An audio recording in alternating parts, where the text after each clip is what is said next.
Welcome to part 2. We are now in Ipoh, Perak dan Ridzuan to see this car. You have seen the car in part 1, now let's sit down for a chat with the owner in part 2.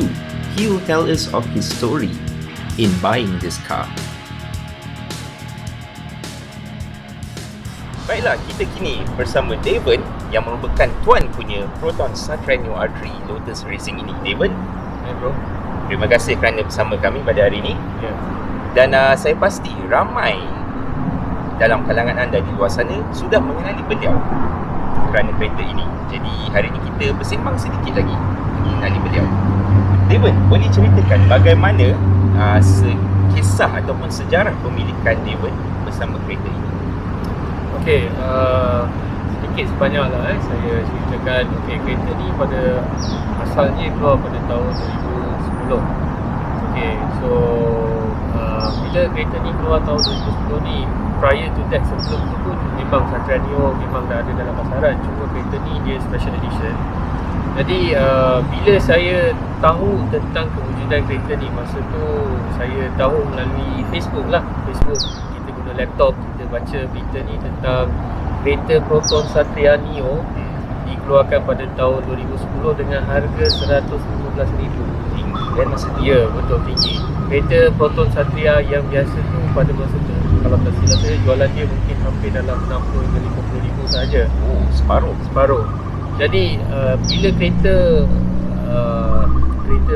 mahal ini dikeluarkan, bila kita tengok dalam YouTube pada awal permulaan YouTube dan juga pada video-video awal lah, video awal bila kereta ni dikeluarkan, kita boleh baca banyak yang komen tentang kenapa harga kereta ni pada masa 2010 ni RM115,000. Kenapa dengan harga RM115,000 ni mereka boleh beli kereta Honda, kereta yang Nissan GTR. Nissan GTR boleh tambah lagi. Masa tu pun dah ada wujud geng baik beli. Ya, betul.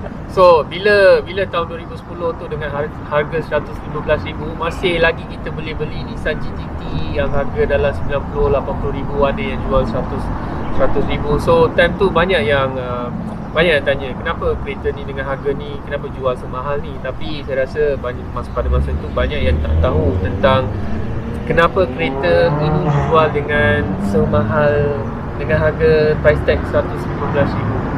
Okay, saya rasa lepas banyak dah baca artikel-artikel dan tengok video ni, saya rasa banyak yang faham kenapa kereta ni masih dijual pada harga sebegitu pada 10 tahun yang lepas lah, 10-12 tahun yang lepas. Dan sebelum kereta ni keluar juga, bila kita tengok kereta Satria GTI, dia dah kira benchmark dah. Yes. Untuk kereta Proton pada masa tu, Satria GTI merupakan benchmark. So bila pada asalnya saya dengan adik saya, bila kita orang tengok kenapa kereta Satria Neo ni dia punya design ni tak cantik, so dia dah macam rasa kita dah macam tak suka lah dengan the successor untuk kereta GTI ni tak secantik dengan Satria Neo. Sebab dia punya bumper depan, bumper belakang, dia rasa macam we felt like dia macam empty, kosong. So dia punya curve tu tak ada curve yang dia macam it's curvy but it's flat lah, flat design. Then bila kereta ni keluar, I was actually like fascinated with that design, the front bumper dengan dia punya colour. So was really fascinated with this car lah. And I know that one of these days I must get that car. So but it was not like instantly lah, because I think that 2010, 2011 I was still in uni. So couldn't afford the car lah. So once I started my work, started working, time tu lah dapat beli kereta ni lah. Okay, so ini adalah sebenarnya satu impian yang menjadi realiti. Walaupun mengambil masa bertahun, yes, tetap tercapai. Yeah. So you must believe that one day, if you like cars like GTR or Honda Type R, that it's the wait. It's the wait until you find the right car. It's worth the wait. Yeah, worth the wait. Like for me, memang I just this was the car for me lah. Memang fated dah takdir macam tu. Memang for me to get this car, memang it's fated lah. Dan bercakap mengenai takdir, macam mana kisah Devan dalam proses mencari dan akhirnya membeli kereta yang particular? Okay, so kereta pertama Satria Neo Lotus Racing yang saya cadang nak beli adalah pada tahun 2014. 2014. Yes. Okay, so masa tu kereta nombor 8 tu dia dah done so much on the odometer. Masa saya jumpa tu 150,000. Oi, betul-betul. Memang Alah, membeli menang memakai ni. ya. Rasa kereta tu down the road keluar tahun 2010. Dalam masa 4 tahun tu memang dia dah jalan 150,000. Memang Tak berjalan. memang kuat berjalan. So bila saya tengok kereta tu dengan dia punya seat tu dah, warna dia dah pudar. Sebab you know seat once you go in and go out, dia punya span dengan dia punya stitching tu dah mula terkoyak lah. And also the biggest no for me was the slotted disc lah. So kereta ni dia datang dengan sistem brake AP Racing 4 port. Dia punya rotor dah tak ada slot, tak ada garisan dalam sampai haus habis. So Betul-betul pakai.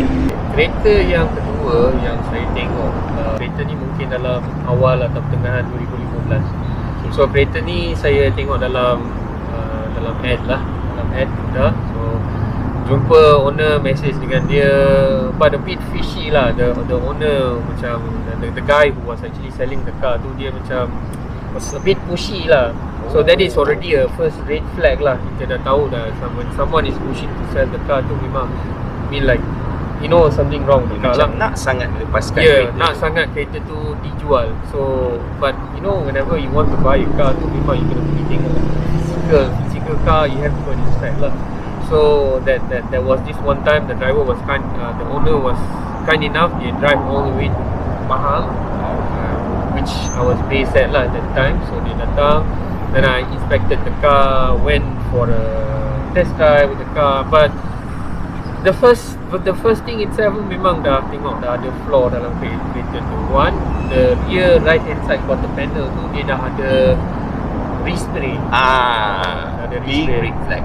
Big respray. Dah ada respray. Respray tu kalau it's you know you can actually see kalau ada respray tu kita boleh tengok lah kiri dan kanan. Tapi dia ada cat meleleh dekat. It was not really a good job lah yang the paint shop dia buat. So that was already a red flag. The second red flag was check engine light. So tak tahu kenapa check engine light was there lah. Mungkin sensor or mungkin other material. Tak tahu what was the other problem lah. Tapi when I was driving the second car tu, memang the car was a bit laggy lah. Memang tak ada pick up langsung. Perhaps could be some of the sensors lah. So that was a big red flag for me lah. Memang cancel lah, dekat so couldn't do anything. So the whole idea of buying the car tu memang just like for years dah macam okay lah, nothing much I can do lah because I couldn't find the car lah. Tapi semangat dengan niat tu masih ada lah. Yes. So can you just imagine for the past 2 years tu, dari 2014, 2016, whenever I have time tu, I just go on Mudah, just search Satria Neo Lotus Racing. And in 2016, 2016,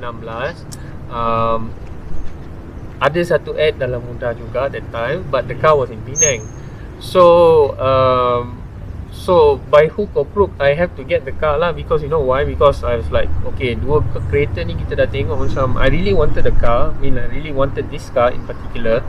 So 2 tahun dah dua kereta kita dah tengok. I was like, okay, I really have to get this car no matter how, I have to get the car lah. So what I did was I ambil flight from KLIA 2, flew to Penang Airport, met up with the owner, then came back on the same day lah. Back on the same day from Penang to KL. But I was like one day trip. Memang I really wanted to go to Penang, see the car, meet the owner, talk about getting the car. But when I went and see the car, memang the car was in immaculate condition. Memang cantik sangat. There was no red flag at all. Memang the car has only done 28,000 kilometers on the meter. Beza banyak tu. Yes, 28,000. So bila I cakap dengan the second owner, I'm the pemilik yang ketiga. Pemilik yang pertama ni adalah seorang VIP yang tinggal di Johor. The car was kept in a showroom untuk 3 tahun. Wow. So bila second owner dapat kereta ni tahun 2012, kereta ni hanya ada 7,000 dalam odometer dia. Means the car has done minimal mileage lah. Memang ada 7,000 je. So the second owner dia drove the car about dalam 20,000. So when I got the car tu dalam 29,000 sahaja. So 29,000 kilometer lah. So was a very good car lah. Memang was in a very fantastic condition. And I'm planning to keep the car dalam kondisi tu semua. I mean like I'm planning to keep the car the same condition as it is. I keep it out of the sun, keep it covered.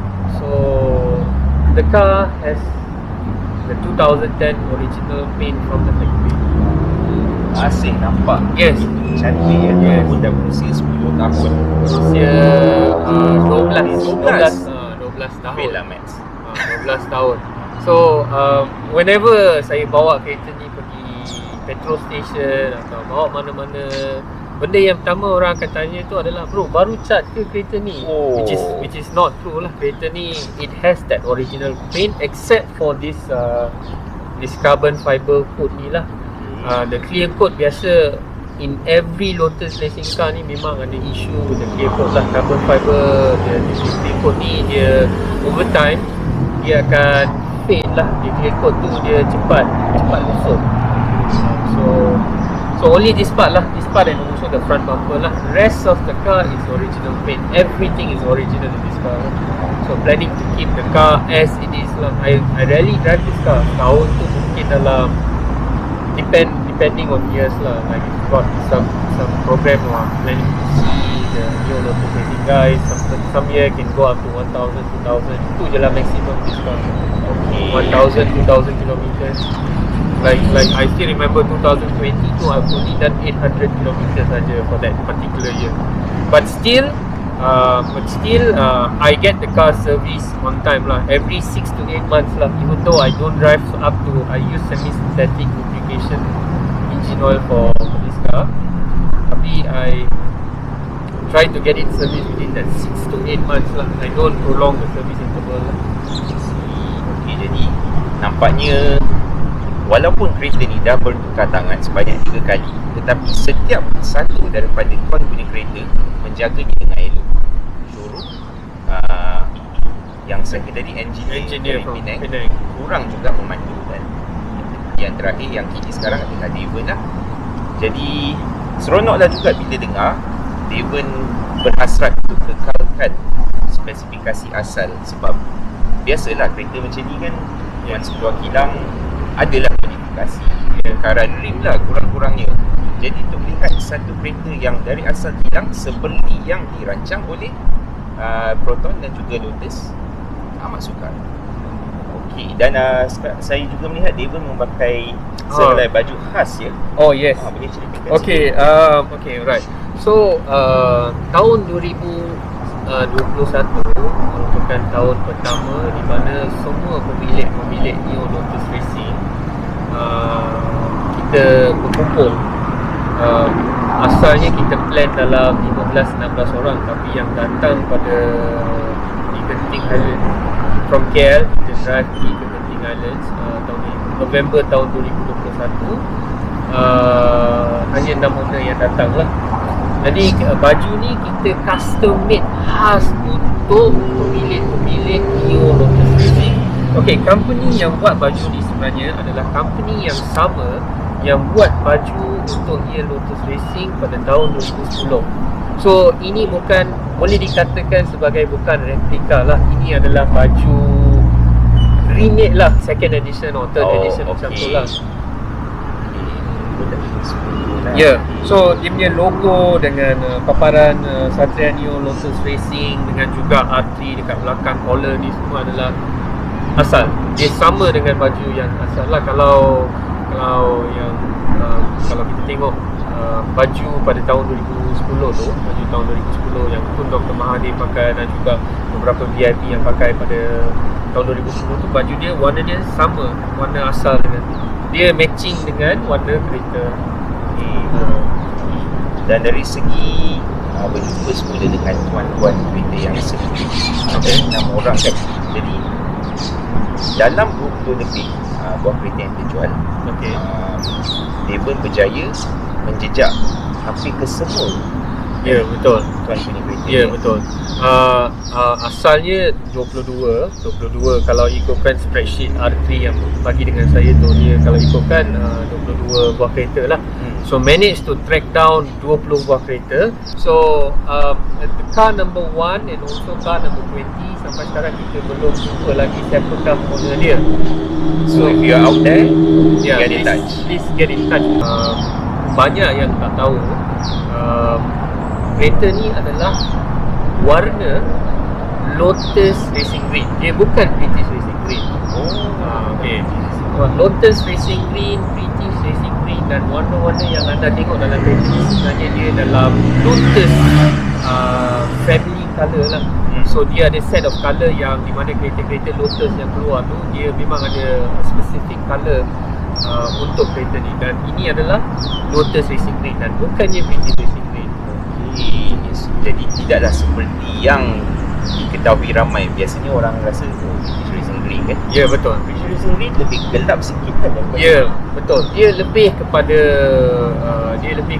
hitam dan hijau lah. Dia lebih kepada metallic hijau, tapi dia ada macam kehitaman sikit lah. Tapi yang ni walaupun dia hijau, dia ada nampak macam warna kekuningan hijau. Okey. So itulah perbezaan ketara dia. Dia adalah Lotus Racing Green dan bukannya British Racing Green. Okey, patutlah warna hijau ni nampak lebih terang, Ya. lebih vibrant. Ya. Kerana ada elemen warna kuning Ya. yang lebih banyak dalam Ya. campuran cat. Ya, betul. Dan yang bagi tahu info saya dekat saya ni adalah project manager R3 pada masa tu, Encik Surya Sangkaran. Oh, dari DSR. Ya, betul, Encik Surya. So banyak ilmu-ilmu ni saya dapat dari dia lah, sebab dia project manager dan banyak ilmu-ilmu berkenaan tentang kereta ni dan warna kereta ni terutamanya saya dapat tahu dari dia lah. So dia yang sebenarnya pilih warna tu. Wow. Dan apakah rancangan masa hadapan Devan dan juga Dengan kumpulan pemilik? okey, baik. Pada masa ni bagi kita orang ni tak adalah rancangan yang besar, sebab kita sebenarnya dah buat dalam 2 tahun ni, kita dah buat banyak sebenarnya. Yang pertama, kita dah kumpul dengan 6 orang pemilik Neo Lotus Racing tahun 2021 bulan November. Itu yang pertama lah. Yang kedua, kita dah berkumpul di Proton Motorsport di Shah Alam. Awal tahun ni kita dah berkumpul dan kita telah di Proton Motorsport ni. Cik Gary Lee memang seorang yang begitu baik lah. Dia dah bawa kita berjalan dalam Proton Motorsport, bagi Motorsport Division diorang R3. Dia dah bawa kita bilik di mana mereka service absorber, bilik di mana mereka buat engine. So it was a very educational trip lah for us. So yang ketiga, tahun ni kita dah, bulan yang lepas kita dah pergi ke DSR, Dream Street Restoration. Kita dah pergi ke sana, kita dah pemilik asal Neo Lotus Racing ni, kita dah pergi sana dan tengok bagaimana DSR dia restore kereta Neo Lotus Racing ni pada spek yang betul-betul saya boleh katakan asal. Okay, saya dah tengok beberapa kawan-kawan saya, dia dah cat bahagian depan dan juga dah replace bumper. Dia tak sama macam bagaimana Street Restoration mereka buat lah. Saya dah tengok dua kereta mereka dah cat balik, memang betul-betul dia sama macam kereta asal lah. So bagi yang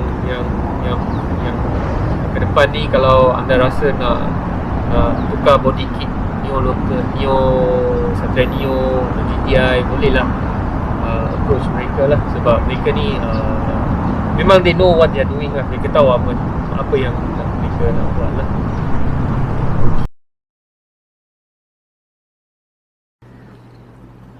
I was in college when this car came out, and at that time I was thinking to myself, what? 115,000 for a Satria Neo?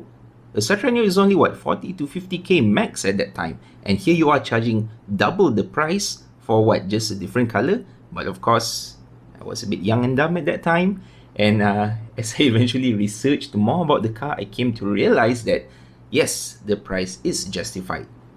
Number 1, it is a rare car. Only 23 in production.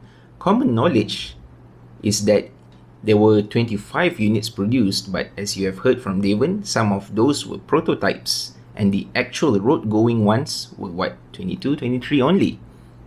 Number 2, the sum of its parts. Olin suspension, which is a top-tier brand. AP Racing brakes, another top-tier brand. And the revisions done by R3, suspension geometry and alignment settings and whatnot, make this car a more complete package as a hot hatch, which is supposed to be fun. And of course, number 3, it would be for this Lotus racing green shade of color, which is very beautiful. I did not like it looking at pictures. It looks very dark and dull and unlively and trying hard to be cool. But looking at this in metal, wow, pictures don't do it justice. This shade of color looks warm because, yeah, as Devan mentioned, there are yellow tinges to it. Other greens have more blue in it, so this green looks warm and pleasing to the eye. Also for the interior, I never expected to like the interior being in green because it looks garish in pictures, but in real life, it works very well with the backdrop of harsh sun of Malaysia. It works. It works. I don't know how to explain. It works. And of course, finally would be the weight reduction exercises, the FRP panels, the carbon fiber hood and whatnot, all complete the car further as a hot hatch fun package. Alright, driving the car, I have driven a Satria Neo CPS in manual transmission back then in college, of course my friend's car. And what I remember vividly was that the clutch pedal was very stiff. You know, you need a very good leg to press the clutch pedal in. The gear shifter also clicks into place with confidence on the 5-speed manual transmission, and it is no different in this R3 Lotus racing car. It is equally confidence-inspiring. It feels well built and well put together, and the steering has a heavy weighted feel to it, so when you're going fast, there is more stability. All in all, I am very blessed and honored to have tried this car. Thank you, Devan, for giving me the opportunity and for spending your time with us. This is a national treasure. I hope cars like this get preserved in many years to come, and to the owner of car number 20, Devan is looking for you. Please PM him on Facebook.